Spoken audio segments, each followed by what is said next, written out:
I major in the field biomedical engineering, so majority of my MEMS research are medical related.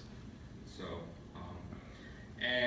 you can see a bunch of companies out there. Those are the companies that I have done project with and have experience with. And first one that is usually everybody is involved and also funded my graduate work is DARPA, Department Advanced Research Project Agency. They're the R&D firm for the military. And then usually if you're in the university setting, you would apply research grant with NIH, National Institute of Health. And that's where you do a lot of your medical research with them. And then at the same time, my advisor was involved with Navy research. So we had some program with Office of Naval Research, ONR. And my first employment was with Sarcos, a robotic company. They basically pioneered the robotic in United States, and they built the Water Bellagio, as you can see, Las Vegas. And they also built, if you go to Universal Studio, the Jurassic Park. And then a bunch of robot like Lincoln robot in Disneyland, if you guys been there. So the guy that was involved, that I was working with, he also do micro electromechanical system, MEMS system, and so I was brought in to do his MEMS program when I was there. So. And then after that, when we were at Sarcos, one of the programs that we were doing is exoskeleton, which is the equivalent of robotic that you've seen in Iron Man movie, where the person would wear a robotic suit and they would be amplified with the strength of a mechanical machine. Because since we did that project, Raytheon bought us out. So, and that's how we end up, the relationship with Raytheon. After that, during my graduate work, we did project with Jet Propulsion Lab, JPL, which is part of NASA.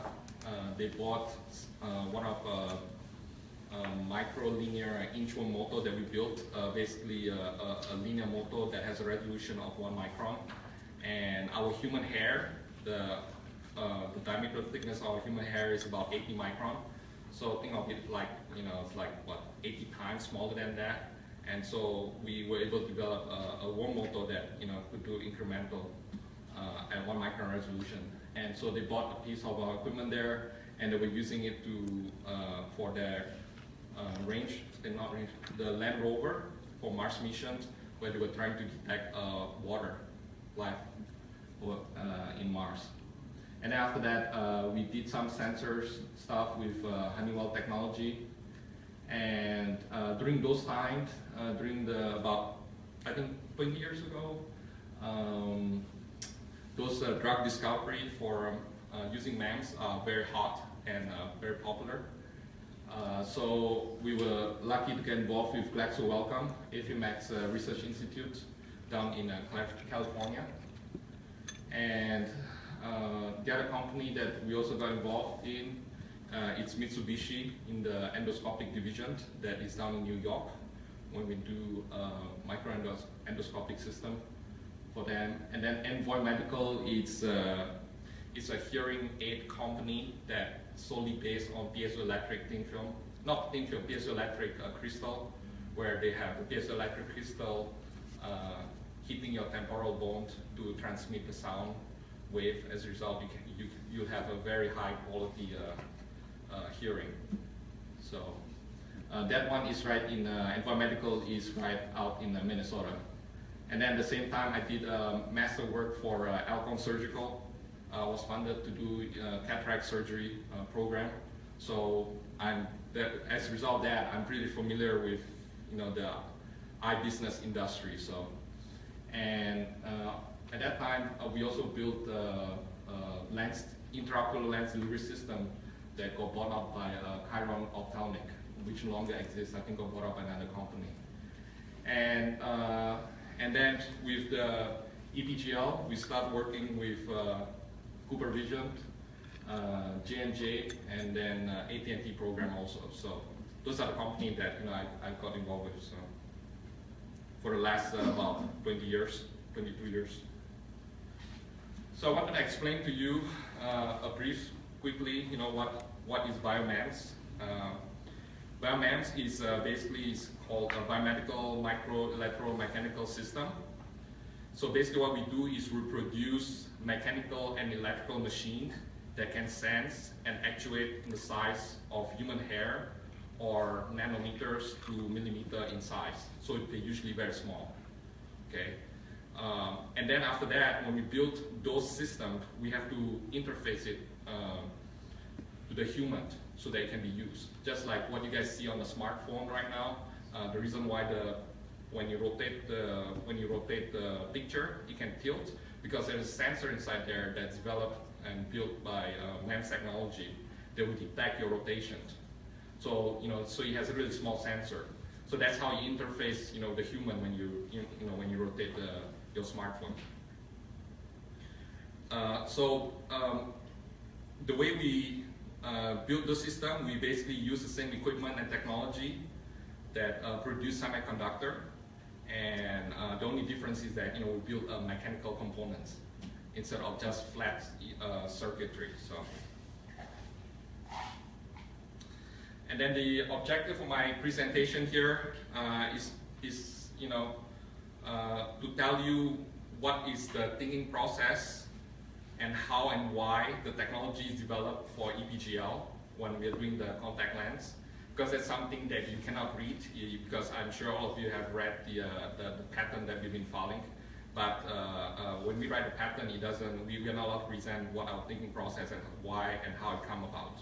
So hopefully in this presentation we can give you that, and you get understanding why this thing comes about. So, and then if you want to further detail of the technology, you have to read the US patent filing, because it's going to take more than the time that we have allocated here to tell you the whole story. So the reason why we selected electronic contact lens is because electronic contact lens is a perfect space to work in, because it is really small, and since it is so small, it forced us to use a MEMS system to be placed inside.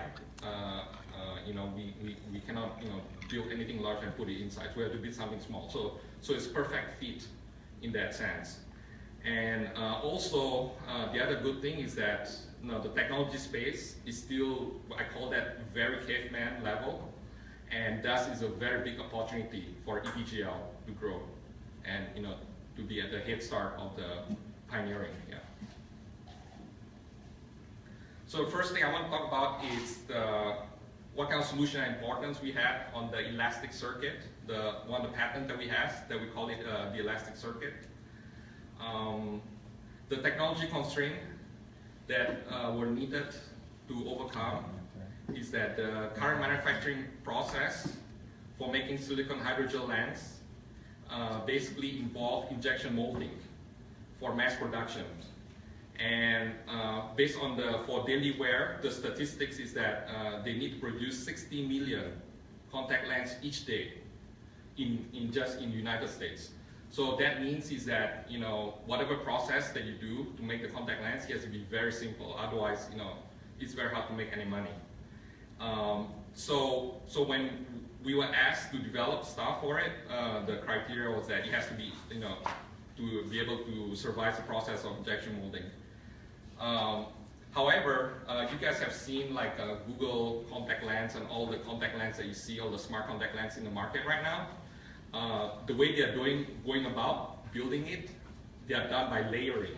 So what it means is that they will build a bottom layer of the contact lens material, and after that they will put the electronics on top, and then they build another layer. So it's like making sandwiches. But with that, that's equivalent to three more steps than the injection molding. When we were working with Cooper Vision, that was the first thing they said. No, you can't do that. They did not allow us to have that approach, and so we have to provide solution for them where all is injection molding. And the other thing also is that why we need to develop the elastic circuit is that the components for the electronics contact lens must have similar property to the silicone hydrogel upon curing in the mold. Because the thing is, the silicone hydrogel is like a material that basically swell with different equivalent water content on it. So sometimes it could swell, for example, 15% to 70%, or they could change the setting of swelling to 25% to 65% in terms of the equilibrium water content, or 35% to 60%. So there's a lot of variation. So as a result of that, whatever we put inside there, essentially, if you want to have an ideal system, you need to, have it swell the same way as the contact lens. And so obviously that's a big challenge, because the thing is, silicone hydrogel and the electronic contact lens material are totally different. So with that in mind, we have to make electronic contact lens component that is stretchable, flexible, and foldable. And for example, if the material is not stretchable in contact lens, the contact lens will not be in the shape of a contact lens, and instead it will warp, becoming like a jellyfish.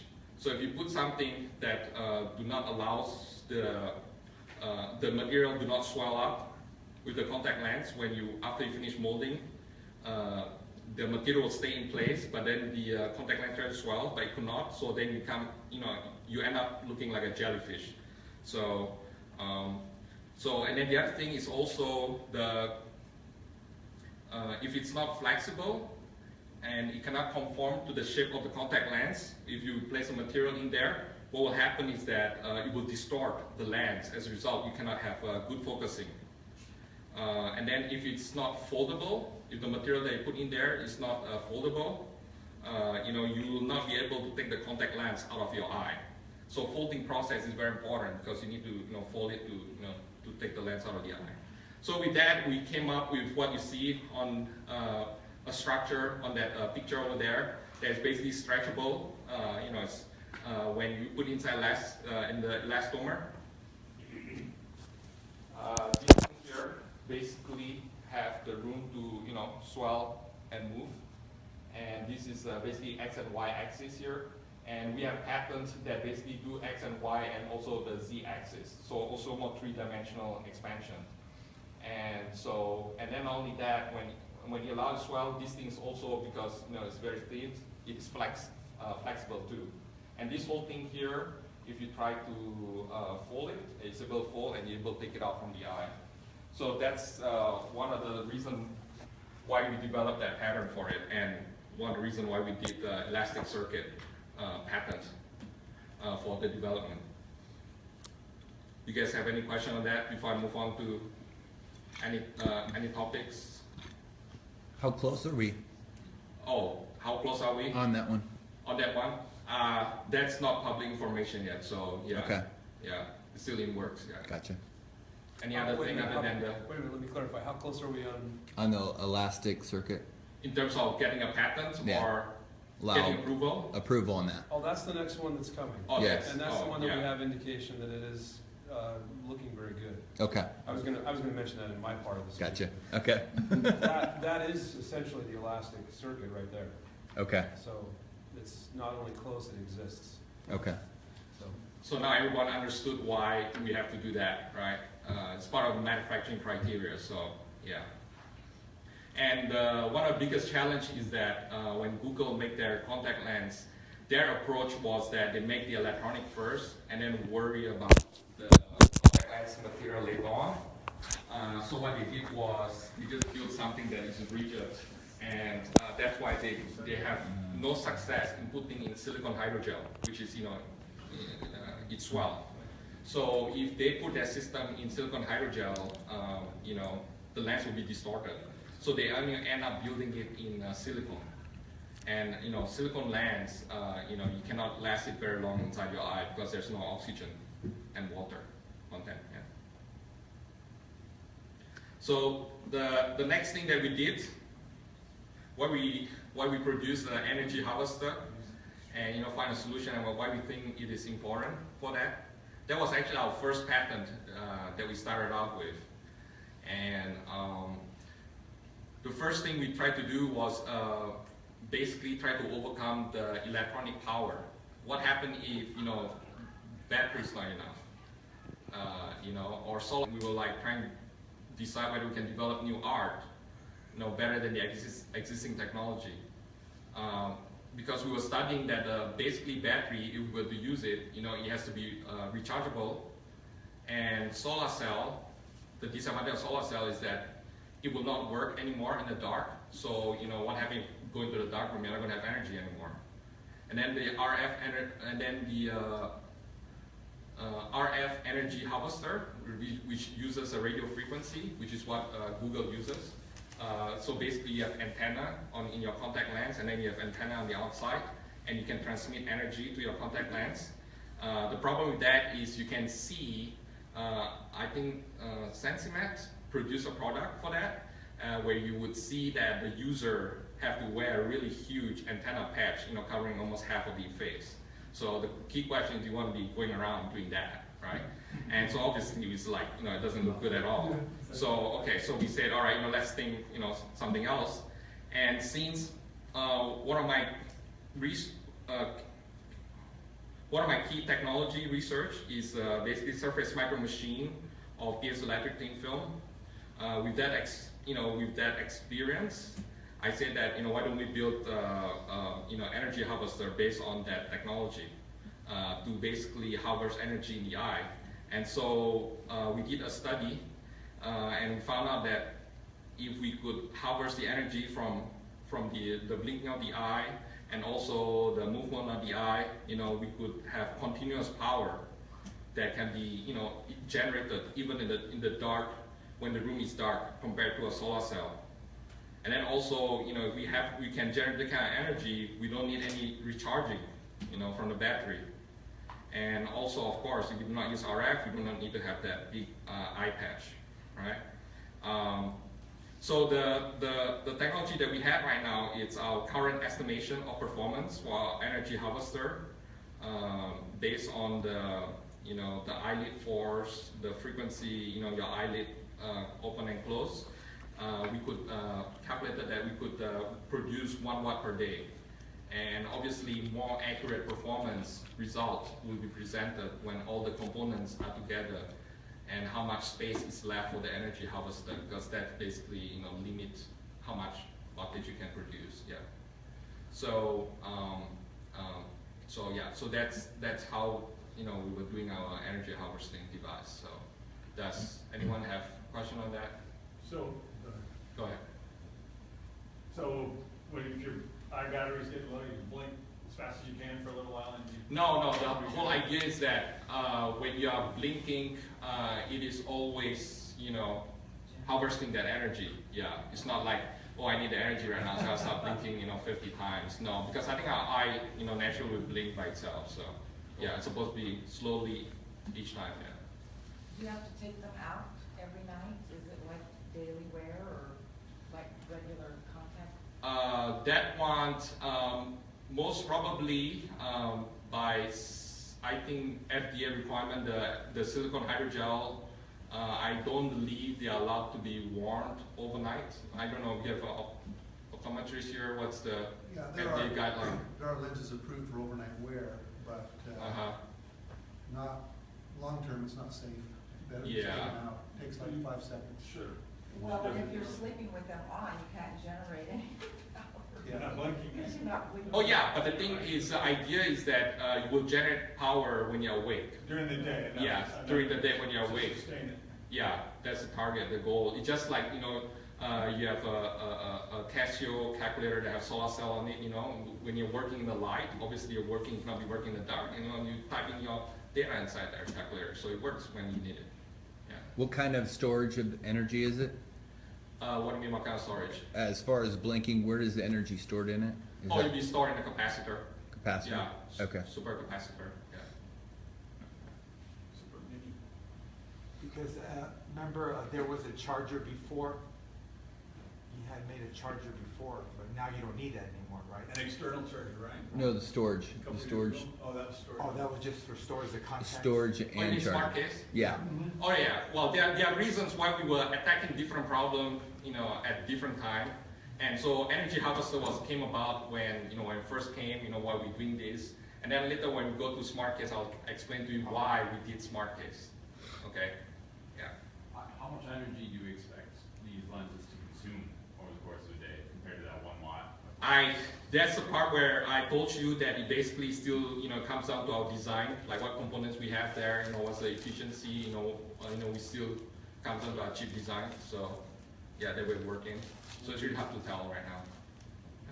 Depending on, Yeah, depending on application. what kind of workload it had. Yeah. Depends on whether you want to go to augmented reality or autofocus or or maybe just I don't know, maybe have light blinking or something. I don't know. Depends on what you want to do the task, right? Yeah. So this is something that we thought for general applications. Yeah. Fire spot. We wanted to, hit, for lack of a better term, hit a couple of birds with 2 stones. So we used 2 stones to hit 2 birds.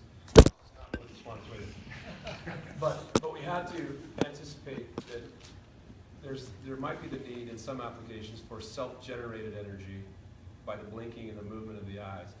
And then in some cases, we might actually have a capacitor that is charged overnight in the smart case, much like your cell phone. And so then the daily use of it is drawing off of a small capacitor. There might be a situation where the capacitor is, in some applications, drawing energy from RF. We haven't ruled out any energy source, but we wanted to file IP on the energy harvester and the smart case in particular because we think those are particularly attractive applications, if that makes sense. yeah, absolutely. So yeah, we try to do a first strike, so we don't want to be sitting around. So yeah. And so the next thing is we talk about smart case, why, how we came about.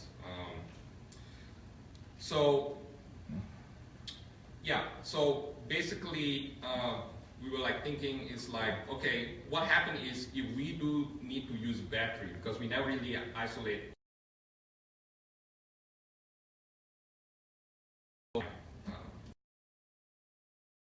That we say okay, so let's have an antenna inside the smart case, and then we start thinking about it's almost it's almost like I don't know if you remember the days when they were building laptops and they have a docking system, they can dock, right? So oh, okay, so maybe the contact lens is docking inside the smart case, So basically communication. So as a result, we think it's very important that if we can get any protection from that, because it is going to be part of the future. Because if we were to have a computer chip inside the contact lens, you need a place to basically dock to essentially transfer the data, back up your photo, back up all your stuff, communicate basically, or update your iOS inside contact lens. And so the first thing we look at is okay, what pattern can we file to basically protect that, or is there a new art to it? And so that's how we came about with the smart case patent, okay? And so what we discovered was that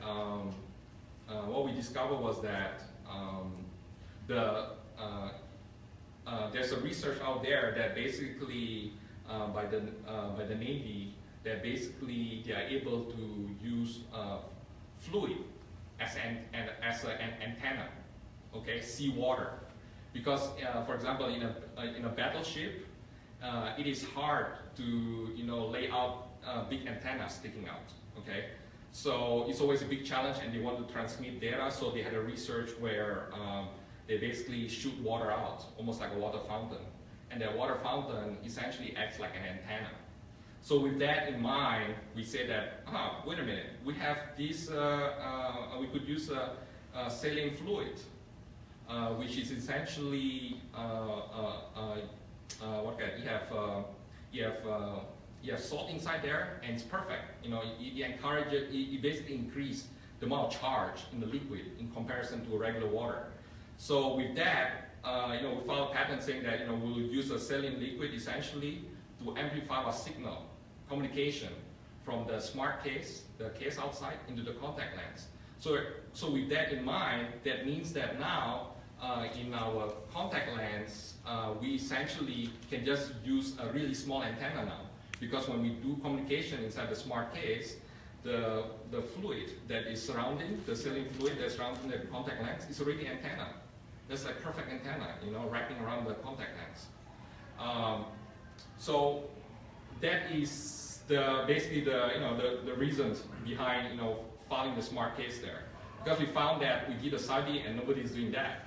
All they did was the only patent that they filed that we saw from J&J is basically the electric toothbrush. The way electric toothbrush charge.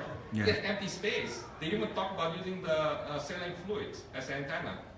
So that's, so when we saw that, all right, we got to file this and protect it, because we believe that this is going to be future. When people start doing computer electronic contact lens, they need communication. So the smart case would be a good way to start. So does anybody have questions? Has that been tested and have you tried it out and everything? We tested it out to make sure that the antenna do work, because antenna business is almost like I was told it's almost like a black magic. Yeah. You didn't have to try it out. So even like you remember iPhone when it first came out, they have iPhone Gate, right? Yeah. And they have this $100 million machine that they built the empty space and they still couldn't figure out, right? The antenna problem. Remember the first iPhone? Yeah, because it's a black art. So so you do have to run an experiment. Okay. Okay, good. So, and then after that, the next thing we want to discuss is about space creation in hydrogel. And that's basically, the patent is called predefined space. That patent basically came about when we start thinking about putting a really solid material inside silicone hydrogel. And basically it's almost like this block over here. That basically do not, it does not have this horseshoe shape that can stretch, so it's almost like rigid. And so you're like, okay, if that thing can't stretch, cannot do anything, what can we do to still make it conforming to silicone hydrogel? And so that's where the patent predefined space came about. And so what we discovered is that we could create space if basically the silicone hydrogel, think of it like, so think of it like a two-layer material, silicone hydrogel on top, and then we have a solid material underneath it. And so what happens is that if we do not have any adhesions, silicone hydrogel do not adhere to this material, when these things stretch, it basically will be free form, right? So you guys understand that part. So what we did was that, at Cooper Vision, they're chemists able to develop a silicone hydrogel when upon injection molding and wrap around this solid material, it will not stick to the material, okay? So the stickiness is not there. And then not only that, we also filed a patent saying that the material that we put inside there, the surface, it has to have zero adhesion also to enhance it. So it's two cases. So the material of the silicone hydrogel chemistry, and then also the surface of the structure they put inside there. So with that, we produced the patent, and we call it a predefined space. And so with that, we basically can put anything inside there and still allow the lens to flex, but it's not cause any rigidity, because of the solid material inside. So yeah. So you guys understand that part? Yeah. Why we came about that patent? Yeah. Mm-hmm. One thing I'll add, just instead of asking the question of Dale, I'll answer my own question. Is that, another big reason for being able to create space is in case you want to create reservoirs or areas within the lens for potential drug delivery applications. If you have mechanical systems that need to move within the contact lens, creating a space within the lens gives you that room for things to actually move and actuate. You know, just in general, being able to have that ability to create a predefined space within a lens. Many of the manufacturers going forward in the future that attempt to create various contact lens, you know, smart contact lens applications, that patent happens to be one, well, all of our patents happen to be pretty potential for blocking of others, but that one is one that it's going to be difficult for a lot of people to create and manufacture lenses without creating space. So it was an important one for us to file. Yeah, that's almost like, if you guys think about it, it's almost like the one click that people did to Amazon. Remember that? There's one company that did one click. Yeah, that messed everybody up. Yeah. So that was our hope, that this patent will be that one click killer. Yeah. So are the only predefined spaces in this representation up here the 20 or so yellow squares that you pointed to, or is the whole lens subject to other areas of predefined spaces as long as they're attached to the elastic surface? It could be, but it could be controlled. Depends on what kind of chemistry you use to make a silicon hydrogel material. So yeah, we could generate space anywhere we want. Okay. Yeah. The other thing is working with dissolvable materials in the future that you can inject in the molding process, but through the materials dissolving on their own, we leave a space. We leave a reservoir. That's another possibility with this particular technology. Yeah, but yeah, we found those patterns. So yeah, the one reason why Google, when they did the research, is because they never went into the material research first. They built the electronics first. So our approach was we did the material research first, and those are very important because it's a manufacturing process. And you know, it doesn't matter you build whatever electronics you have to put inside there no matter what. So you still have to come back. So since we looked in the field and nobody's attacking that, so the first thing we did when we were involved with Cooper Vision is that we told them we want to work on this because there's no point working on that, right? Because you haven't figured out what you need to do yet. So this is how we generate all these powerful, I think it's a powerful arcs, basically, against all other companies. So.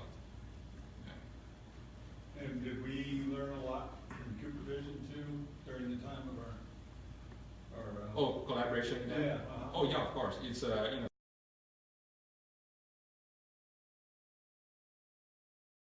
hydrogel, and the existing technology constraint, which everybody's doing it, everybody's using it. It's even like I think even like Google, they use liquid crystal as self-focusing. Google under Alcon Surgical, under Alcon, Novartis, they're together. They use liquid crystal, and we know that J&J use liquid crystal too for their self-focusing. But their biggest complaint is that for liquid crystal self-focusing, the thickness has a limit. It cannot go any thinner than 300 micron because liquid crystal is basically two pieces of glass, and then after they put a liquid crystal solution in between two pieces of glass. And then that two pieces of glass will have electrodes, IPO electrodes, transparent electrodes on the top and bottom, and then they will power it, and then they will change the focal length. So it's 300 micron, and so when we were discussing with Cooper Vision at that time, that was the biggest hurdle, the biggest challenge, and so as a result, it forced us to develop new technology that basically do not involve the use of liquid crystal to challenge that. And so we came up. We basically we call it Omega. So have you guys ever installed a dryer hose in your, the dryer, behind your dryer, you have that ring, right? So that ring will it's like, we call it what? A ring clamp, right? So a clamp. Yeah, hoist clamp, right? So what we propose to them is that, I do not know if you go to buy Jello in a cup, like grocery store. Have you guys ever squeezed the Jello on the side and then Jello will pop up? So that's a technology we introduced to them. We say that we're going to produce a haptic, which is like a hose, like clamp, that go on the side, and then we have a lens material, that's silicone hydrogel. Then when you squeeze on the side, this thing will bulge up, and then it will form the focusing lens. And so the moment we proposed that, they were really excited because now we don't have a limit in terms of the thickness, because that hose can be as thin as whatever the lens needed to be. And not only that, the lens material we use, we could use silicone hydrogel.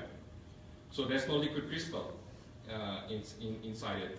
And yeah, because the typical thickness of a contact lens is almost, you can see over there, it's almost from 30 micron to 100 micron. So with liquid crystal, it's always going to be a big problem. Okay, because when you wear that thick contact lens, like the thickness of that liquid crystal, you're going to be feeling uncomfortable. Okay, your eyelid is like, I don't know, you're going to feel something in your eye. All right. So yeah, so when we spoke to J&J, they never understood. They keep saying that I told them that our technology has no thickness limit. They were shocked because they were saying, oh, how thick is your stuff? I said, no, we can do any thickness we want because we do not have limit, with the technology we have. So and then not only on top of that, we also propose how to control the haptic to do the squeezing, right?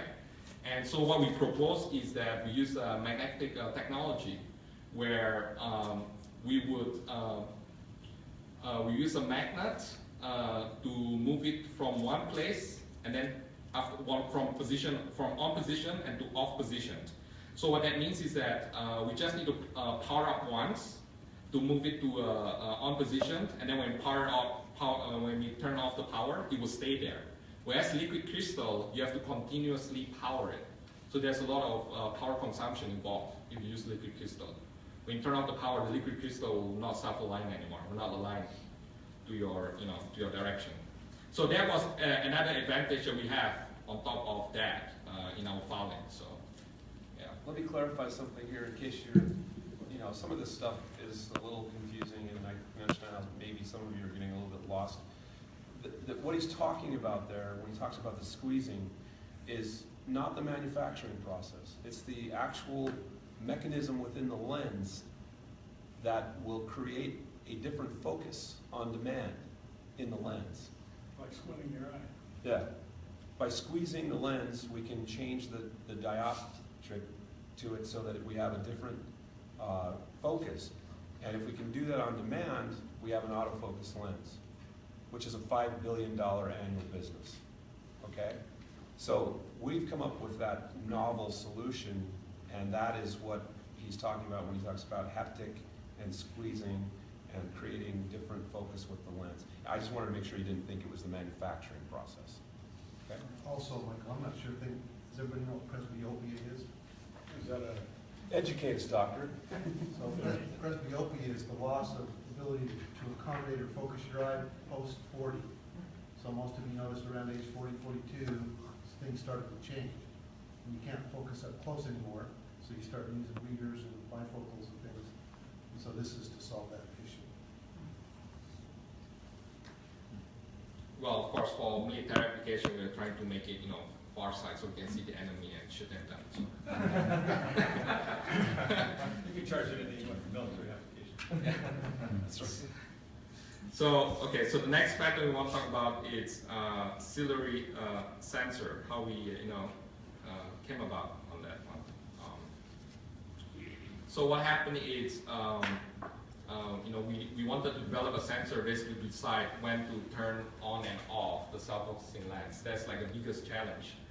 The existing technology is basically using optical light that will shoot into your eye continuously, and then after that, they will see whether your ciliary muscle move, and then when your ciliary muscle move, the optical light, get interference to it, or they're focusing on your lens, and then you can tell, if your lens not moving, and that's how they trigger it.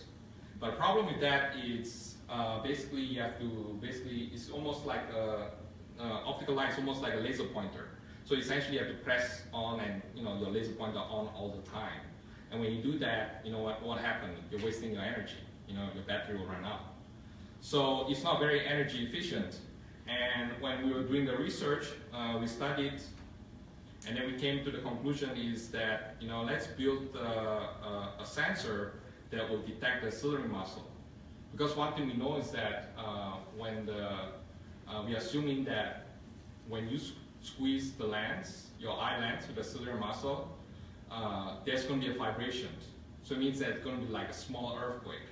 So with that small earthquake in mind, we say that, all right, since I'm in the area of piezoelectric thin film technology, that we propose that we use that piezoelectric crystal to basically detect the motion that is created by the ciliary muscle when it's during the focusing.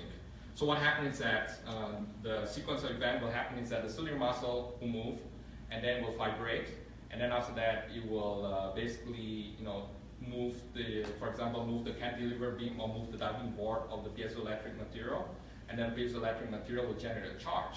And so with that charge, it will turn on or power up the electronics, telling the electronics that, hey, wake up, it's time to do self-focusing or do some work because your eye lens has to start focusing.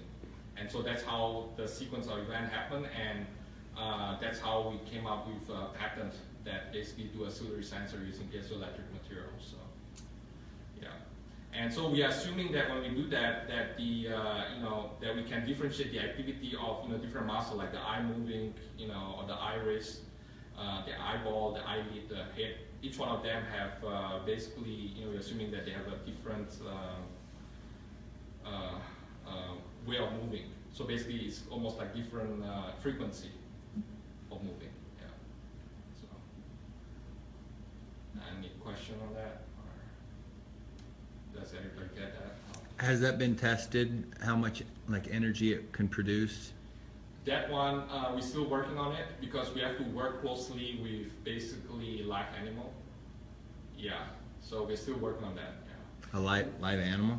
Live animal, live whatever. Or you? Would you like to volunteer? Yeah, sure, let's do it. Let's do it right now. If anyone want to sign up. I trust you guys.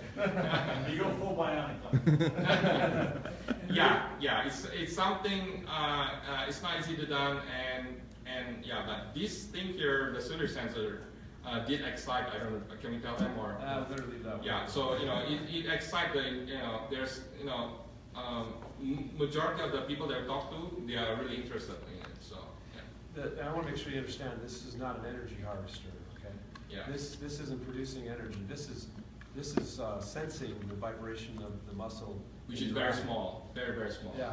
The idea behind this is a holy grail application, because if we can successfully integrate this within a lens that has that haptic, which can change the focus, now we've got a basically replication of what's actually happening in your natural eye. Yeah. But it's now in a prophylactic version on your eye. So this is something that could, renew vision for people who are in their, 50 and above, back to giving them the ability, if you're in a restaurant and you can't see the damn menu and you want to see it, pick up your smartphone and dial the app, or that's the manual version, or the automatic version is the ciliary muscle sensing the needs of what's going on, and now it focuses automatically. It's a holy grail application. And again, like David said, it's been we won't name names, but it's been extremely exciting to a lot of people.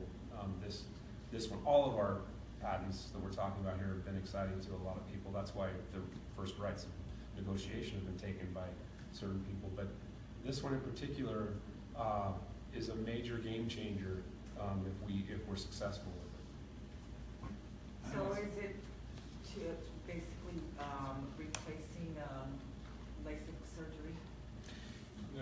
No. Well, it's not going to replace LASIK surgery, but you know, when you can start to on-demand focus your eye, you know, you're starting to eliminate, like right now, you know, you have multifocal lenses that are not, they work for some people, but for a large amount of the market, they don't work. They're not, people don't like to be compliant with them because they're not as comfortable. You have bifocal lenses, and to a certain extent, you know, LASIK that addresses these kinds of issues. But you know, again, let's keep in mind that this application, and we're not even talking about augmented vision here. We're talking about autofocus in a contact lens. Again, this is not our numbers. Was estimated by Cooper at the time, and if you go out and talk to others in the industry, as being a $5 billion plus annual business for the company that can cross the finish line first with a viable working version of this. So this is very, very big stuff. Very big stuff. And then you take augmented. Anyway, I'm getting way ahead. Go on. Okay. So one of the patent, and this is one of the, well, not our last patent, but this is another one that the last one we're going to talk about. Obviously, we're going to file more patent as we work on the program. So this one is basically optical reality. The reason why we came about doing this is because, you know, when I was at Sarcos, part of my micro program with them is basically building the smallest camera in the world. And the camera is about 800 micron in diameter. And our human hair is basically 80 micron, so it's like 10 times the size. But the wire system that we use, so 800 micron is almost like if you guys eat rice, you know, a grain of rice basically. But the exciting part or the amazing part is that the wire that we use to connect the micro camera is, it could be a length of 1.5 meter. So 1.5 meter, I'm like about 1.7, so it's almost like this, you know, from bottom here to it's very long. But do you know the outer diameter of the wire? The size of your human hair, and there's 4 pieces of them. So it's very thin and very fragile. But the fact that we can interface it with the small camera. So with that, you know, we were using a lens system that's called green lens. And so, you know, we had the idea of green lens, and then we look at contact lens.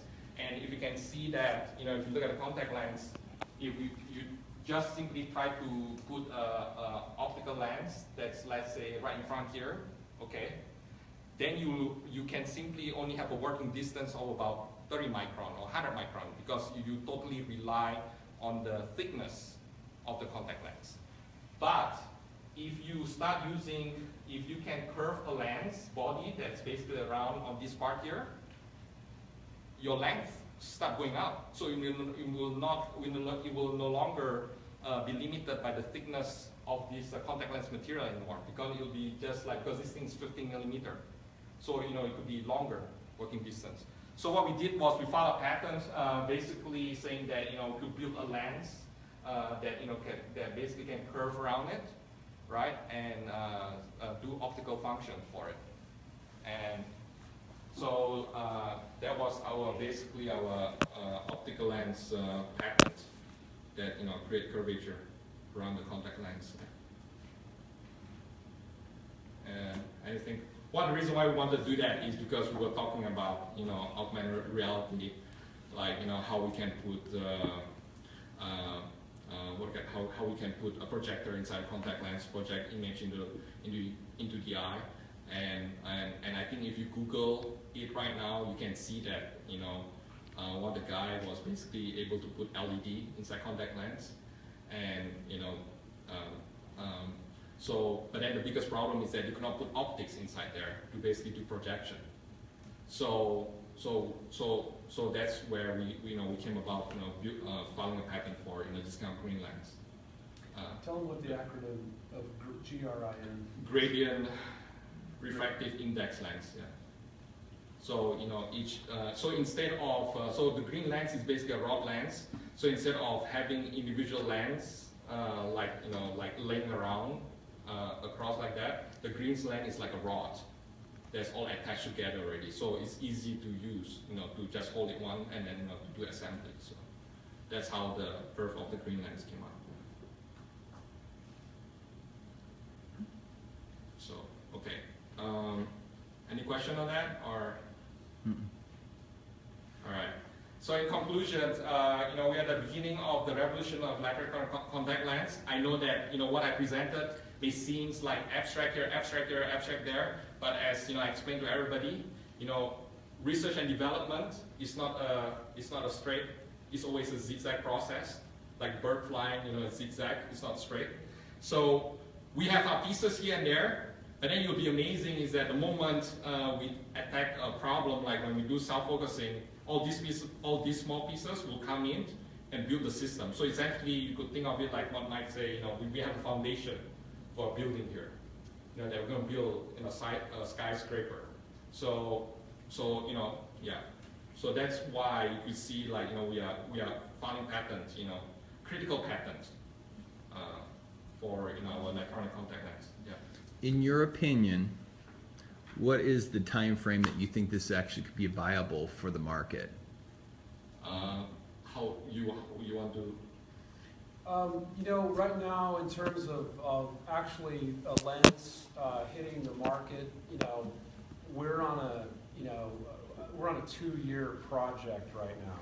I won't tell you where we are, because there's certain things we can't get into for competition's sake, but we're on a 2-year time frame and well, I might as well come up and start. Are you?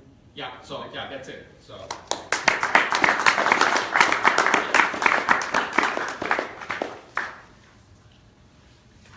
Thanks, David. Isn't it exciting to be involved in something that's at such a ground level in the technology field, when we're in a place in time where smartphone technology has kind of reached a peak in terms of sales, in terms of some of the wonderful things you can do with it, and the market is looking for the next big thing right now. And the fact that we were fortunate enough to, and I want to publicly thank a guy named Arthur Back. So Arthur, if you see this, thank you. And we hold no animosity to you, Arthur. Arthur's with Cooper Vision. Arthur he's the chief technical officer at Cooper Vision. When we came up with the energy harvest technology in the contact lens, that got his attention because he was forward enough thinking to realize that the market is heading in this direction of the smart, electronically enhanced vision. And so he called us up. And from there is where we have, as a lot of you probably know, the history, that's where we got our start in this particular field. Now, when he called us up, I'll just be honest, we had no idea how white hot this area was and is becoming. Because you have companies, you have the likes of Google, Novartis, Microsoft, Facebook, Apple, go down the list of all the who's who. They all want in on this business. And they're all making, they're all in one way or another making their attempts. Some of them that I've mentioned, and if you see in this pamphlet that we gave you, are focused, and they started off in what we call the virtual reality business with the, like for instance, the Oculus Rift and things like this. Those are fairly limited market, gaming. There's applications I shouldn't say it's limited. There's applications for virtual reality in many, many ways. But the big market, the big holy grail market is the augmented reality, where if you saw Dr. Kaiku talking in the preamble, the idea of overlaying your existing vision with information, right? The heads-up display that's in your head, right? The ability to go on a foreign trip somewhere and have instantaneous translation of language if you need it.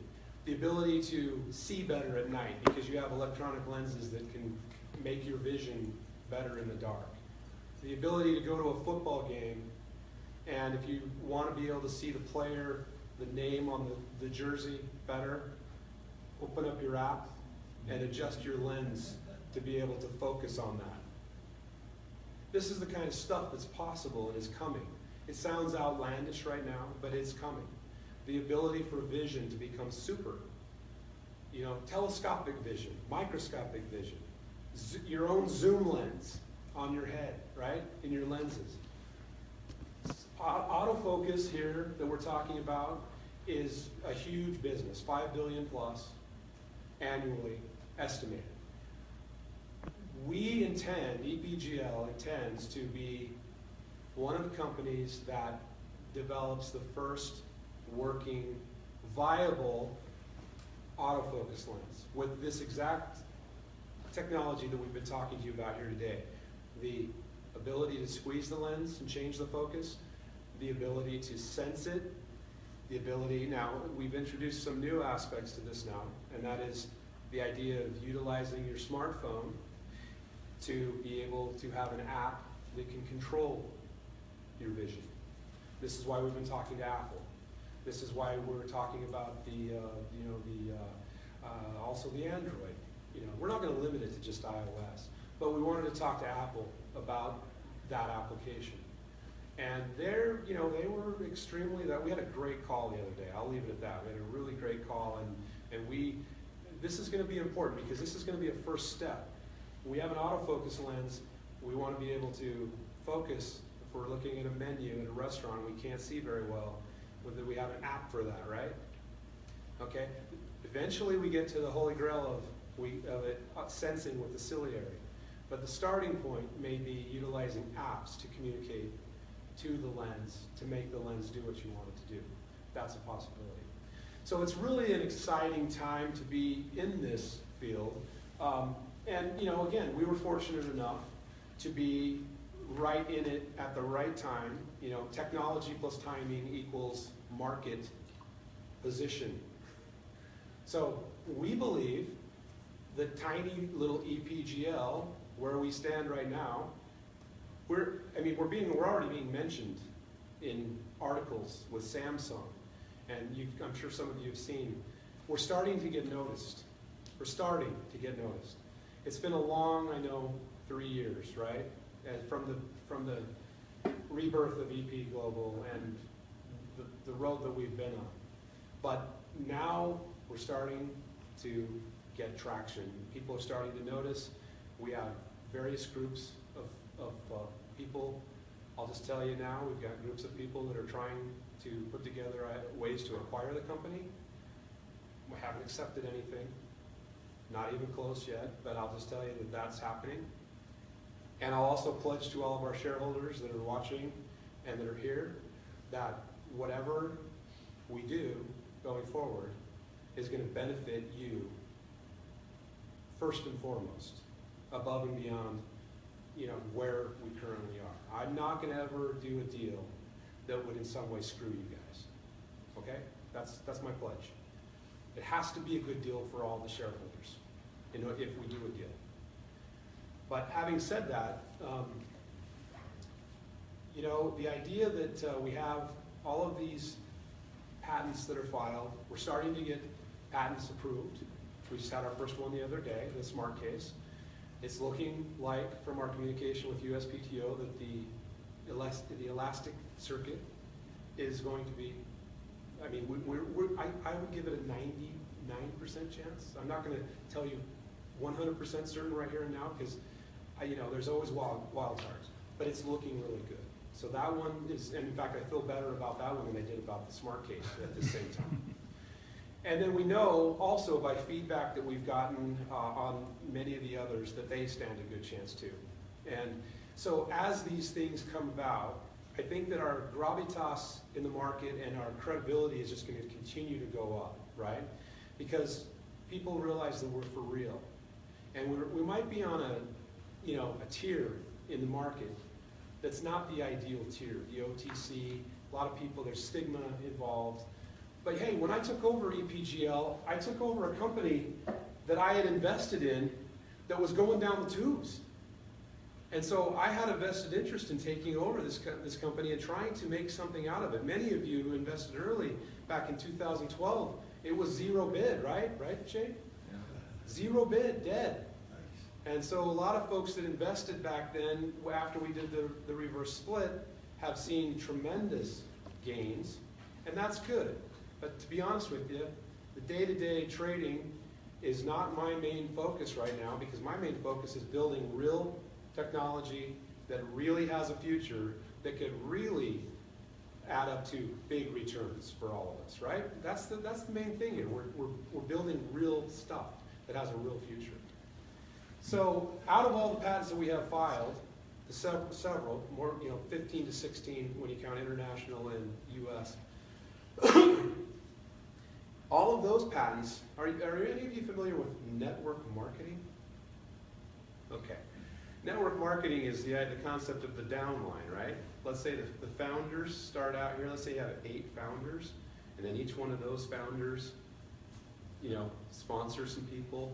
Well, picture for a minute the patents that we've filed as being the founders. And under each one of those patents, as we go forward and we build and we prototype, we're going to have additional downline patents that start to form from those. As we learn new things and we create, and David is, one thing that David is absolutely talented at, and that is, when we're working on solving a problem, identifying immediately, boom, that's art. Let's file it, right? We wouldn't have, if it wasn't for David's knowledge in the market and his astute brain to notice, boom, we got to file that. A lot of these patents that we've got here, we noticed as we were creating and inventing, yeah, boy, that's a good one. We got to nail it. But there's going to be more. There's going to be a lot more. Okay, as we go down this road, there's going to be a lot more patents. And so Epgl is not only going to be a company that's an R&D company that has a catalog of intellectual property, but we also are taking the other track of we, with our relationship with J&J, we plan to deliver on what it is that they're interested in and what has interested them. We plan on having a situation where they are forced to have to make that big decision. Oh shit, do we buy this or do we let them take it somewhere else? Because we're actually in a race with J&J in a way. They're working, I'll give J&J the credit that they are actually, mindful enough of the future of this industry that they have a team of people that are trying in the area of this field. I'll say that much, I won't go further. But we're planning on, it's not stopping us from also designing and wanting to create and prototype. So the news tonight is that we're actually, just last week, we've started to form a team that's going to surround David, a bigger team. And with that, we're going to be able to start to build and get in this race in a major way. And actually, I believe we're going to win. I think we're going to, with this technology, I think we're going to be one of the first to get a product, a lens, an autofocus lens to market that is viable, that works with the app and with everything that we've got planned, and take a nice chunk of that potential market, if not dominate it. That's you can always dream, right? But that's what we're about. That's why we're not going to let what we've done here go to waste, right? We're not sitting on our asses, right? We're real. We're about making this thing happen. So autofocus is one thing, but then now let's talk about augmented, okay? Everything that we've developed here as a foundational technology that David went into detail about, it is a foundation also for autofocus. Because let's face it, the contact lenses, why are contact lenses kind of the holy grail, right? Why? Because they're small, they're discreet, they're comfortable, right? If you have to wear a clunky VR headset or you have to wear glasses, like Google Glass for instance, You know, they call them glass holes, right? Has you guys all heard that Yeah. term? You know, you go walking into a bar and you got this big thing, and you got the big thing, and people are like, what the hell are you doing, you know? So right off the bat, you know, God bless them for doing it, because that whole idea is not going away, the idea of having vision augmented. But the ultimate application is a discrete, small contact lens. That would be the ideal. Now, will the idea of glasses, you know, will some companies be able to perfect some really, you know, nice, small, trim glasses that have augmentation? Hell yeah, they're going to be able to do that. That's going to come too. But the idea of having augmented in a contact lens is still, it's like, you know, going back to the brick phone and being able to project forward what came about later in the iPhone, right? I mean, you know, back when the brick phone in the 80s, when I was driving around in my car and I had one, you know, on a cord, you know, and, you know, look how far we come, right? So it's inevitable that technology is going to progress.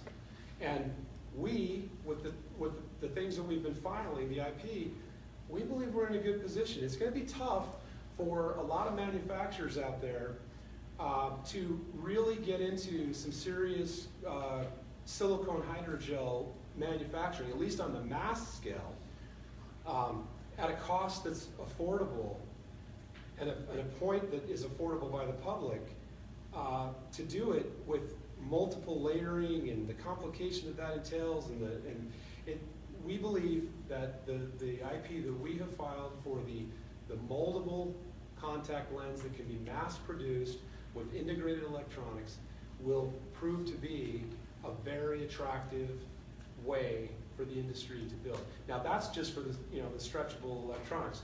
The predefined space, think about it for a second. Our elastic patent is not just limited, our elastic circuit is not just limited to contact lenses. It's also applicable to any medical device, because it's a broad patent. If we get that one cleared, and even medical devices that attempt to have electronic circuitry that is integrated into the material that has to stretch, we even have a potential block on other companies that make medical devices.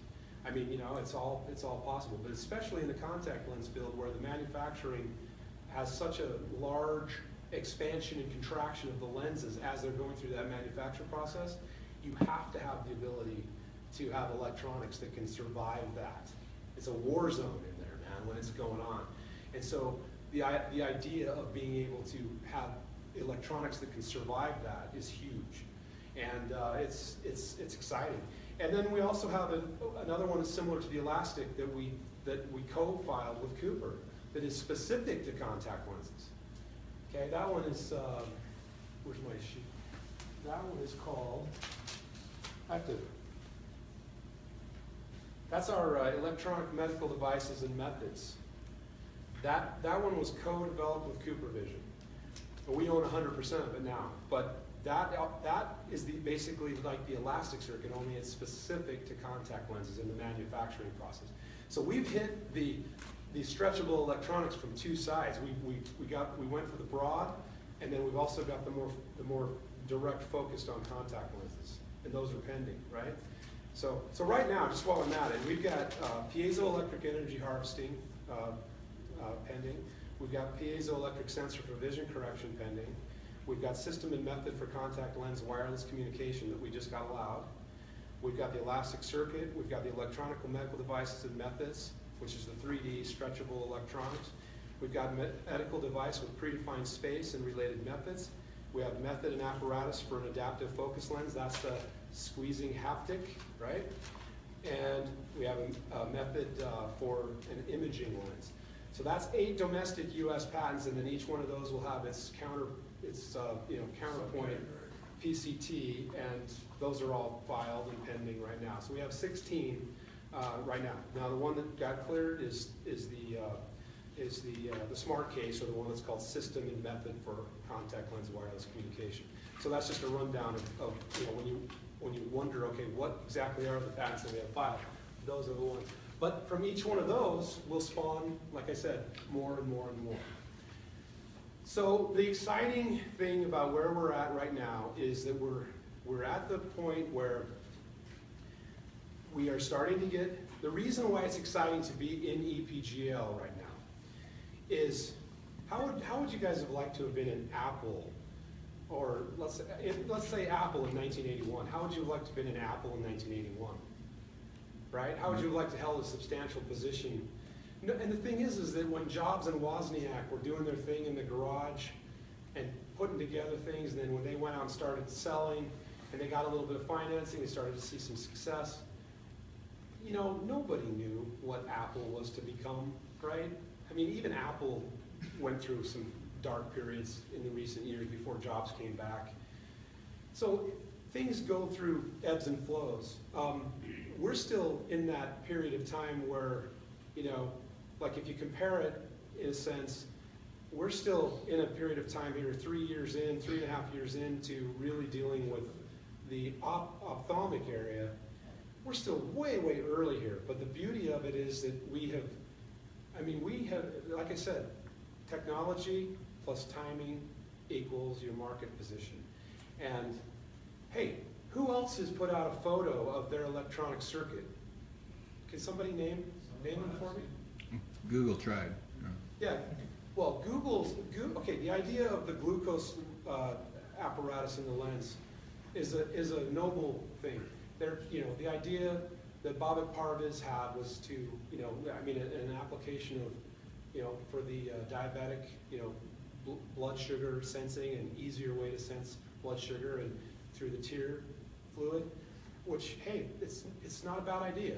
But, in terms of the mass market and what's marketable on that, that's a niche market, right? But the idea of electronic contact lenses that have dozens of different applications, that's a big market. Augmented is a big market. The merging of the smartphone into your vision is huge, is absolutely huge, and that's augmented. So we have two things that we're focusing on right now. The autofocus, which is huge, but then the augmented, which is huge. So the kind of, again, some news tonight for you is that recently we found out, I won't tell you how, I won't go into detail, but we found out that we were actually further ahead than we thought we were in this market. We actually have a window that is more exciting than I even thought it was. So we right now are redoubling down and, like I said, building the team, and we're going to go at it hardcore and get an autofocus lens prototype built and get a successful, viable one.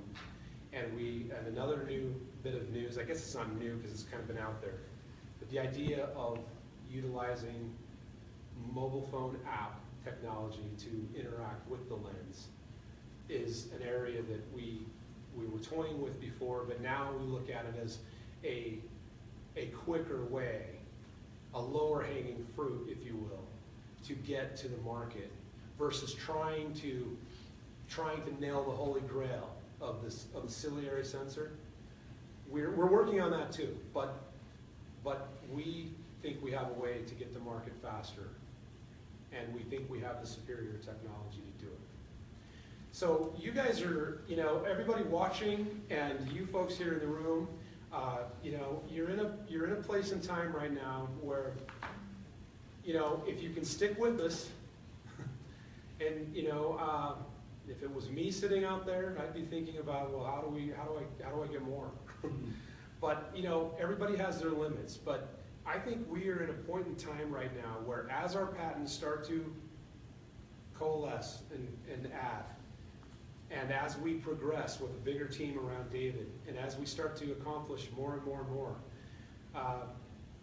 something's got to give. We're gonna probably, we're either gonna get the acquisition that we've all been talking about, or we're gonna get something on the market. And I mean, what will we be? What will our value and our shareholder value be at that point when we're actually one of the first to get a viable autofocus onto the market? And what if we also are making we're making headway on augmented at the same time? Did you guys understand when he was talking about the grid lens, what that entails?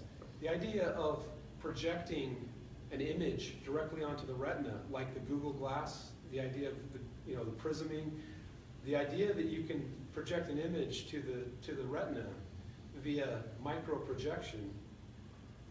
It's another real big hurdle, but it's not implausible, and that's what we're at work at right now, and that's what the heads-up display.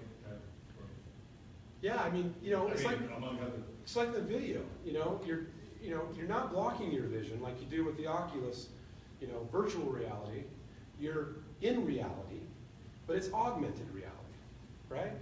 And it's absolutely the hottest field and space to be in right now. And we're right in a sweet spot right now because we've got meaningful technology that's pending, and we're starting to get the approvals. And we were in it early enough that we were able to solve some key problems that, the rest of the market, it becomes cost prohibitive to try to, manufacture a lens, and you have to basically manufacture it 3 or 4 times in order to get it done if you're not using the techniques that we have invented. The idea of integrating the elastic circuitry in the single injection mold process. It just makes it so much easier. It's so much more efficient to be able to plant that device into the lens and mass produce it in the scale of millions without having to essentially manufacture them multiple times. So it's really, the technology that we have is extremely exciting, and you guys are in the right place in the right time. And I just want to say to you guys all, we'll have we'll chat after this, but face to face, anybody who wants to come up and chat with us directly. I just want to let you all know how much I appreciate the fact that you made the trip to Las Vegas to come to this. I know it's not easy for a lot of people, and I hope you're having a good time while you're here, and I hope this has been informative, and I hope that you understand that you're in a company here that's doing real things that could really innovate and make history. So that opportunity of getting into a company like Google or Apple, look, there's no promises, but I don't know of other opportunities that are as ripe as this one right now. This field is so hot, and I just wish we could, time machine 5-10 years into the future to where this is going, because it's big, and there's a lot of big players that are interested in it, and so you guys are in the right place at the right time, I believe. Can you elaborate on the whole agreement with J&J and what that entails? Is it certain technologies? Is it all technologies? Is it the company in general? We're under NDA, so I can't get into like really nitty-gritty detail, but it is all of our technology that they've spoken for in terms of first round of negotiation. Okay. And and they're really a great company because they get it. They understand where this industry's headed. They're excited about it, and they're excited to see what we're capable of doing. Because believe it or not, you would think that that a large company would rather just buy out a company that is at this point, and sometimes they do. But a lot of times, large companies like to merger and M&A, mergers and acquisitions, on proven quantities, things that have been done. They don't. A lot of times they have their own R&D department, but sometimes they're not into. When they want to do an acquisition, they want to do it on something that's been created, right? Well, this has been created, the basics of where we're at, but there's a heck of a lot more for us to create. And so and the other thing is that I didn't want to get into another CooperVision situation, David, where we were completely had our thumb, had the thumb of the company on us where we couldn't go out and talk to other people simultaneous, or basically, so we got the best of all worlds with J&J. They are really cool about the fact that they want the first rights on our stuff, but they're at the same time allowing us to grow on our own and do what we want to do, but they've got the first right. See? Gotcha. And so we're not prisoner in any sense. Yeah. It's really the ideal way that I want to operate. How's this whole team going to work? Do you guys have a plan in place where you're going to have that, announced, or where any information on that? When we have the team completely in place, then at that point in time, we'll have a more elaboration announcement on where they're going to be based. It'll probably be Irvine, and we'll elaborate more on that when it's fully ready to be. I don't want to get ahead of ourselves. It's something that we're in the process of doing right now, and you're going to see. Do you guys remember when we settled the deal with Cooper? Yeah. And I said, you guys are going to start to see some changes. You're going to start to see some new things, and you saw the website change, and you saw us now get a J&J agreement, and you saw some things start to happen that were different. You started to see our autonomy and our freedom a little bit. Well, let me double down on that now and say that going forward, you're going to start seeing some changes. Great. And usually when I say something, do I deliver? Yeah. Do I usually come through with what Yeah. if I say something's going to come? So count on it. All right. Any other questions? You can't discuss how large you're kind of looking at, what that team will be. No, I can say that the goal would be is we're going to surround David with as many as 25 professionals in his field. That's the goal. I mean, we're planning on having an absolute. I mean, David is the power of 10 men himself, in terms of MEMS. But we're going to surround him with an additional hand-picked group that he picks, that are people that are worthy of working with him. I don't know if you guys understand, but I mean, David is absolutely phenomenal in this field. You guys, I mean, he's a genius. He's a genius, and this company wouldn't be where it is without him. Absolutely not. And his knowledge and his know-how, and my sometimes stupidity, my getting out there, being too brash, being too aggressive sometimes, it comes together, and for some reason we get things done. We're able to make some things happen. So we're going to continue to do that. And any other questions before we let you guys jump up and have more refreshments, and then we can all talk one-on-one a little bit if you want. Just a quick one on the Johnson & Johnson agreement before we get too far away from it. Is that an open-ended agreement? They're just sitting back watching Epgl, see where they're headed, what they're coming up with, and what the future looks like in the near term, or is there a deadline term, an expiration? There's a term. So, Good question. There's a term, but it's a term that gives us plenty of time to get done what we want to get done. And it's a term, and it's open-ended in the sense that as we progress and as the relationship develops, there's possibilities to grow and continue. But yeah, there's a term. And they need to make a decision sooner or later. I mean, if push comes to shove, are they interested in the product, interested in the technology, are they interested in the company? Right. Yeah, it's not an infinite situation, and nor would I want it to be. We fully plan on making them have to make that decision, because we're going to have some things that I think they as well as other companies will be very interested in what we're doing. Yeah. Well, how is the team going to be funded? The financials, is there income coming into the company? Are there sales? Or let me just put it this way. We're still in startup mode in the ophthalmic area. We're not turning a profit in this area yet. But the good news is that in some of these talks that we've been having with parties that are interested in possibly acquiring the company. Which I want to emphasize, we have not made any decisions, okay? So no rumors get started. I'm just letting you know that it's heated up recently. But we have some folks that are interested in capitalizing EPGL way beyond. I mean, large capital that can launch us literally to be on par with a program that literally is the leader in the field. And that's what my goal is to, when we do that, Kate, what's the stupid cliche, Katie bar the door?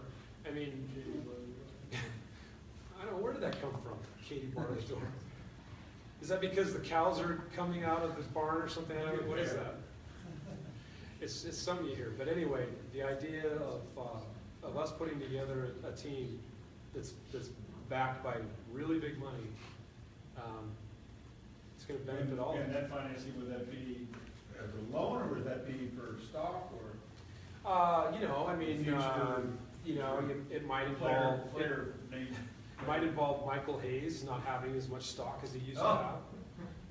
I don't know. There's a lot of different combinations. I'm not going to get too into the weeds on that right now, but the overall message here is that we're kicking it into 7th gear. Okay, we're in a sports car that's been going along in maybe 5th, 6th gear. There's a Ferrari shop right out the door here. So if you imagine you're driving your Ferrari, you got those paddle shifters, right? It's got 7 speeds. We've been going along in 4th and 5th, right? At 60, 70 miles an hour. We're about to paddle up to 7th gear. We want to accelerate this program, and again, based on what we've accomplished so far, we know we can. And we got the right relationships falling into place. There will be more news on that front soon. We're trying to execute on all levels, but I want to emphasize that the goal here with EPGL is we're on the OTC, right? We've got designs and we've got ideas that don't involve OTC anymore, but they don't necessarily involve going to OTC QB or QX either. There's ways of achieving our goals, and these are some of the things that I'm talking to some people on Wall Street right now about. And you guys and all current shareholders will be along for that ride, whatever it is. Okay? I'm not getting into details. I'm just saying I'm not happy with our stock sitting on an OTC and having 500,000 average daily volume. I'm glad that we have a lot of people that don't want to sell, right? We've got a lot. We've got several hundred shareholders. And I'm glad that we have a lot that don't sell. But the fact that it can be moved so volatilely, is that a word? Yeah. Erratically, volatilely, on such small volume. I mean, if somebody wanted to come in, man, if somebody had 50K or 100K, they could blow us up through 10 cents in a heartbeat, right? But nobody wants to do that because they realize that there's always that possibility that they do that, and then it immediately becomes the value of 30,000 within 2 or 3 days because so many people, go ahead and sell, right? Right. Oh my God. Yeah. So it's a tough market to be in, to have somebody come in, a whale like that, and really blast it. But that's not what we should be about anyway. We should be about slow, steady improvement. I mean, look at where we're at right now. We're sitting at 4 cents, right? We're 200 million market cap based on the number of shares. The thing is that with another patent pending coming through soon, and with more on the way, why the hell would anybody want to? Why would anybody want to? I mean, unless you're a day trader that's just playing the swings. Unless you've invested money that you can't afford to invest, why would you want at this point in time to, you know, to divest. We're just at the beginning here. We've got patents just barely coming. If anything, I mean, I'm just talking for myself, looking at it objectively, I would, if I was looking at another company and it was me in the same exact situation, I'd be wanting to buy I'd be buying on the dips, and I'd be trying to, you know, acquire. Because I think that I do think we're undervalued right now. I've said it. I think we're going a lot further than we are right now. And if everybody could fast forward in that DeLorean and see the future, you know, but there's been a lot of people over time, and you can go down the list of companies, and there's a wake of people in every successful company that sold way too soon or didn't take advantage of their opportunity. And you know what? God bless everybody who makes a decision, whatever they do. But I think, you know, we're in a point in time right now where we've got as good a chance as anybody to be really successful in this market, and we've got technology that is leading in a lot of ways here, and we're planning on maximizing that opportunity. So. You're live on Facebook group, and you got about 20 to 25 people throughout the whole thing. People are asking if anything they can share about Intel or AT&T or any of those factors. And, Intel is a situation where we met with them for the purpose of discussing utilizing their chips in our prototypes, in our process. And, you know, that as well as Hitachi is all still out there, okay? So, you know, we're still open to using Intel chips. We're not partnering with Intel, okay? Because that's not what the goal of the whole deal is. yeah. The goal with Intel was to discover what chips they had and what sizes they have that we could use. And that's why we made the relationship with Intel at the time. And that's all still open. Now, what was the other? AT&T. AT&T, when we went down to Plano and met with them, again, I gotta be careful because, you know, these things are under, you know, NDA, and I don't want to blow some of these things, but there were some technologies that they specifically were interested in incubating. So we went down, we spent a day with them. David came up with some solutions. We have rights to the technology. They have rights to the technology. I can't go much more than that. And it's technology that is applicable in the market, whether they do something with it, whether they maximize it, it's up to them. Can you say, do you have other companies coming to you guys now as research for other companies as well?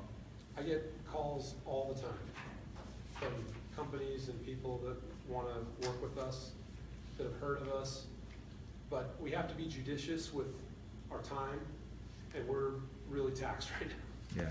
And so it's got to be something that really is like big time to get our attention, because we've got our hands full right now. When you're saying putting it into seventh gear, is that maybe involve maybe more people, so you can handle more, and so you can really handle it more efficiently? Well, theoretically, if we have a larger team, as we're planning with David, we can handle more projects. But how many potential things are out there that are a $5 billion annual market? There's not many things like that. There's not many opportunities out there. The augmented reality is another thing that's, you know, multi-billion potential market that we could have a slice of. So, you know, we've got enough getting to go after right now. Yeah. And we've laid down the groundwork. So if we were to start, you know, really like diverting our attentions off into too many areas on things that don't have as big, you know, don't have potential anywhere near this, we'd be doing everybody a disservice. Yeah. So we're focusing where we need to focus. Now, if it becomes our ability to be involved in multiple other things, then yes, we would. But we kind of have a singular purpose right now, and that's ophthalmics. electronic ophthalmos. As far as the next, This guy's asked too many I questions. mean, Anybody there, have- I got Who internet. is I this got, guy? I got all these people chiming in. What is your name? No, I'm I know, right? As far as what's the next patents that you think that have the ones that we should watch out for after the last, the 99% chance that goes through? Which ones would we Well, keep the an eye on? USPTO, the thing about it is that we filed the energy harvest patent before we filed the one that just got approved. Yeah. So, you know, the way the USPTO works, we kind of are along for the ride with them on, like, They're when. doing a zigzag pattern too. Let's go this way. Yeah, I mean, you know, it's, it kind of depends on their, well, what it depends on is like a particular patent falls into a particular field of expertise. And these examiners they group their examiners in fields of expertise. So if a certain field has like a bazillion other things that are being considered, then, you know, we're at the back of the line, you know, based on when they can get to it. So it's a frustrating process, but I'm just glad, I told you guys like a month and a half or 2 months ago that coming into, somebody needs to go look this up. Coming into this meeting, we would have an allowed patent. Did I not say Yeah, that? you did.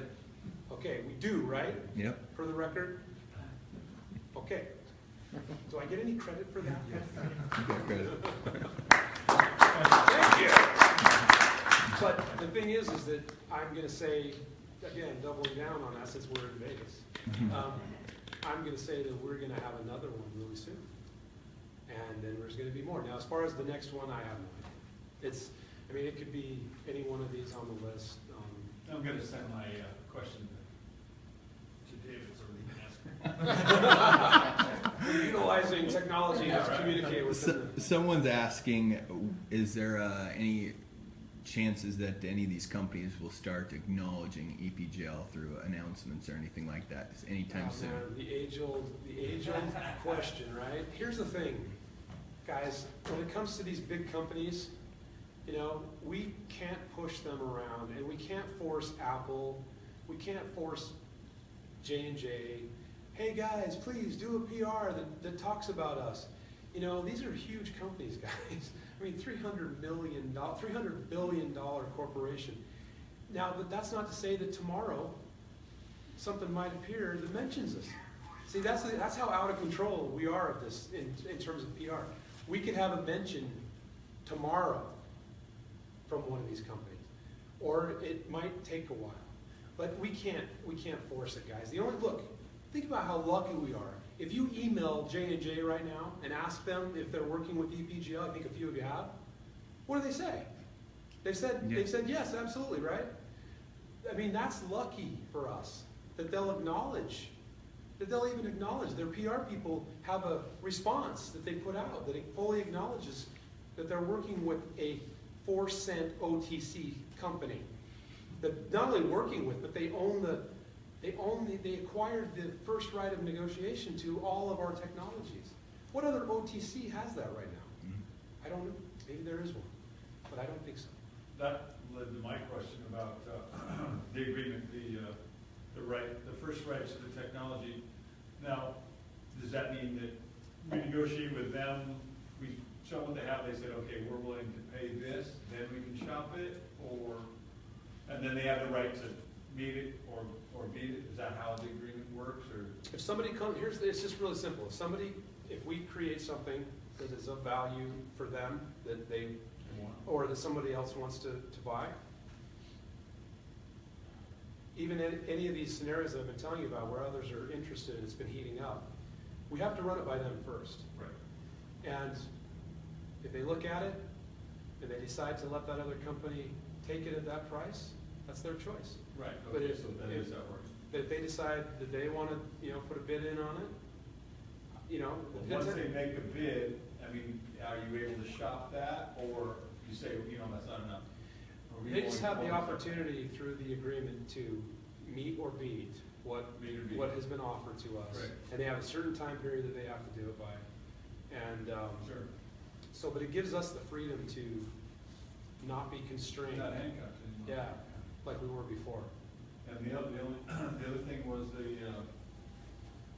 are they, to your knowledge, obviously we feel that EPGL is the farthest advanced, but are they, have relationships, the same relationships with other companies that are working maybe in the same field, or? I mean, I as can far as tell you I can tell you that in my You opinion, know, the flag talk. I'm not gonna speak unequivocally because I don't wanna speak for them. But in my opinion, based on what I know, There is nobody. I don't think there's anybody else that's like us with them. I don't think so.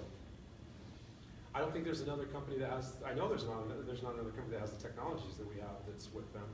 I mean, I know that certain of our technologies really blew them away. Cool. So, yeah, I think we're singularly unique in a lot of respects, and I think that, I just feel very fortunate, you know, that we were able to get that.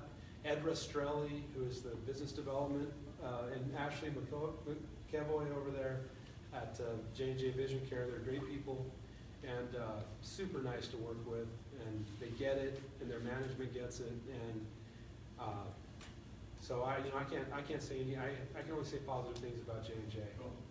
They're the leader in the market of sales of contact lenses, right? Yeah. So who else better to be with in this? And the thing that's cool about them is that they are, you know, we've been in cooperation with them, and I won't go into detail, but there's been good work. So. Good. I don't really want to ask him. Like you said, you know, at the end of the day, we're still an OTC working with the market leader in contact lenses. But Right.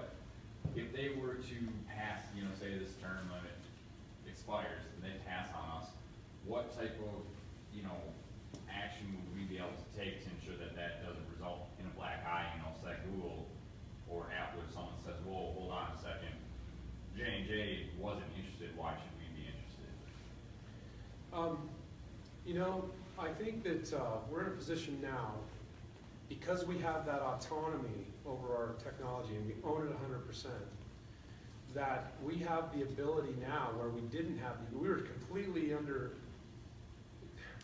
I don't want to sound like I'm dissing Cooper Vision here, because, you know, there's a lot of things that we appreciate about Cooper Vision, but I'm not dissing them. I'm just saying that because of the structure of that previous agreement, we couldn't even go out and we couldn't do anything other than develop with them.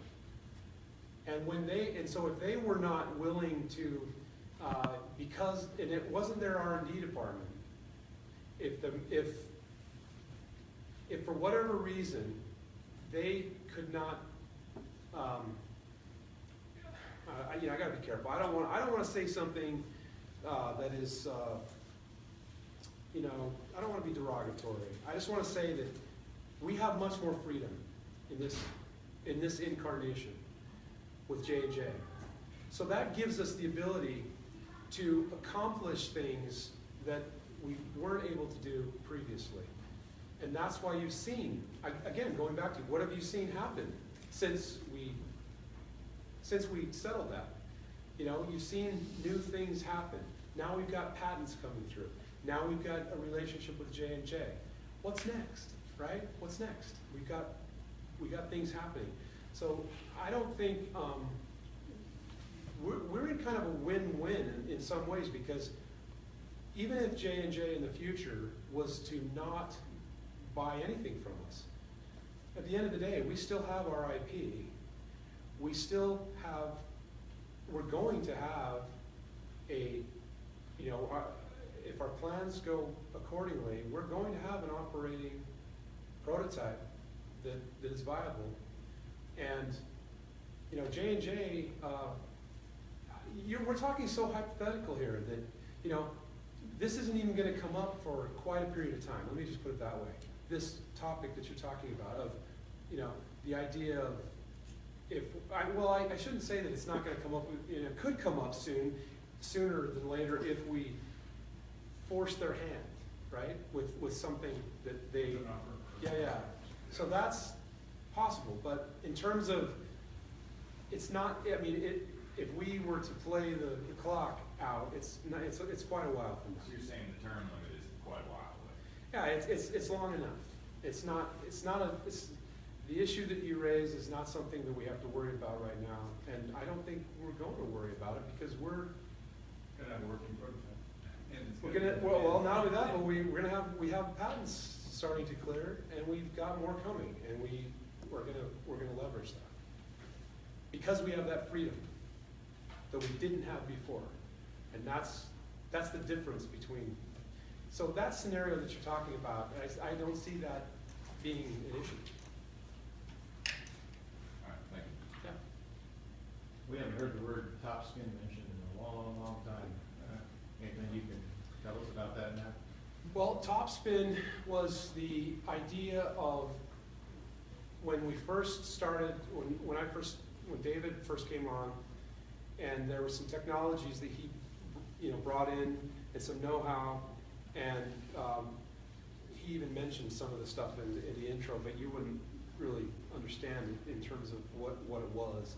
But the idea of the topspin was a platform of medical device technology that allowed medical devices to move in micron movement. And so the idea, let's just hypothetically say you are, delivering drugs via injection to an organ in the body or something, the ability to precisely deliver that with a smoothness. Imagine a smart needle, if you will. A needle that literally is directable or smart, right? We still have that know-how. We still have that knowledge. We still have that IP, ready to go. We're not pursuing it right at the moment because we're like we've said many times, we've pivoted to ophthalmic, and we're solely focused on that right now. But all the things that we in the past have talked about in terms of technologies that we have, a lot of this stuff is know-how stuff that it's exclusive to us because David brought it with him from his knowledge base, and we know that nobody else has it, okay? So it's there, it's on our shelf. Is that patentable, in your opinion, David's opinion, but you just haven't got around to it yet? But it's still sitting out there, We've got it all, it's all ready, we have filed for some things. I'm not gonna get into details, and some of those things were under the purview of another company for a while, under the control of another company. And so they got kind of, like, you see a stone rolling down a river. They got caught up in in what was going on, and again, the simple answer to that is that we're focused so much right now on what we're doing with contact lenses and the opportunity that's there that we just don't have the ability to focus on a billion things at once. So it's still alive, kicking, shelved. We still have them on. We still have all those things. They're just shelved right now. But you know what? Some of them, like if we can staff up and create a lot more people, there's a few of them that I would like to still pursue rather quickly.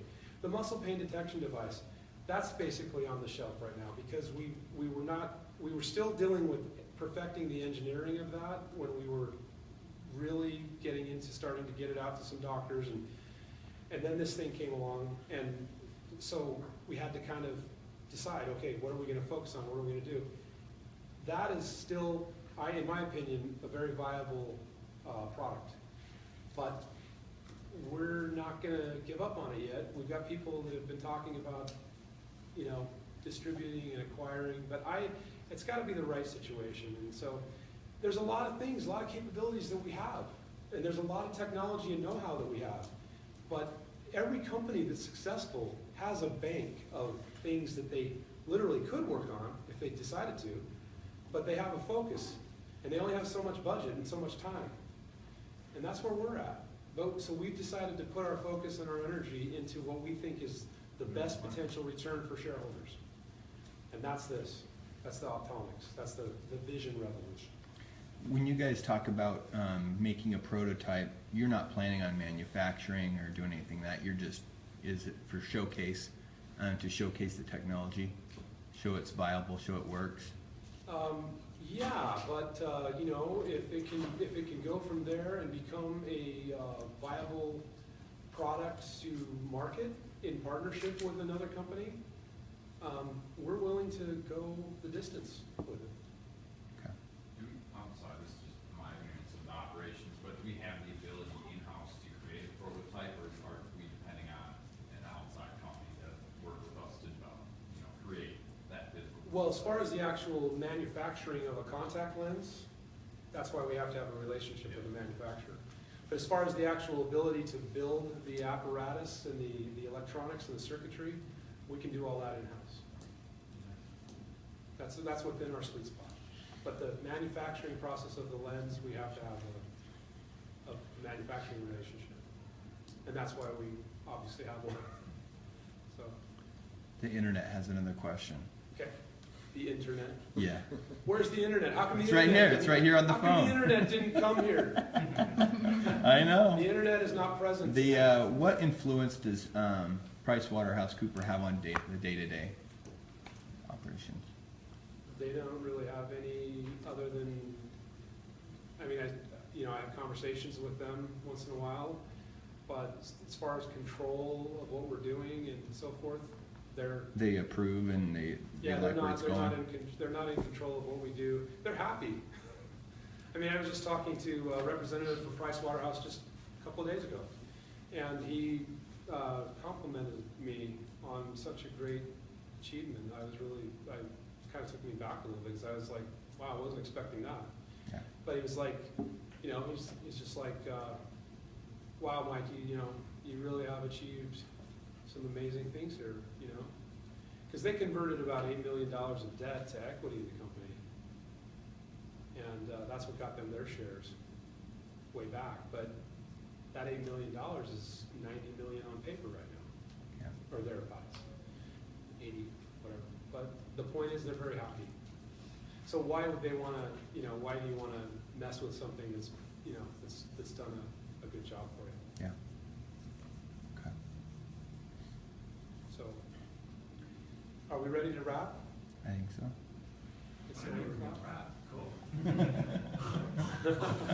Well, thank you all for coming out tonight. Thanks to the internet for being here, and we really appreciate you very much.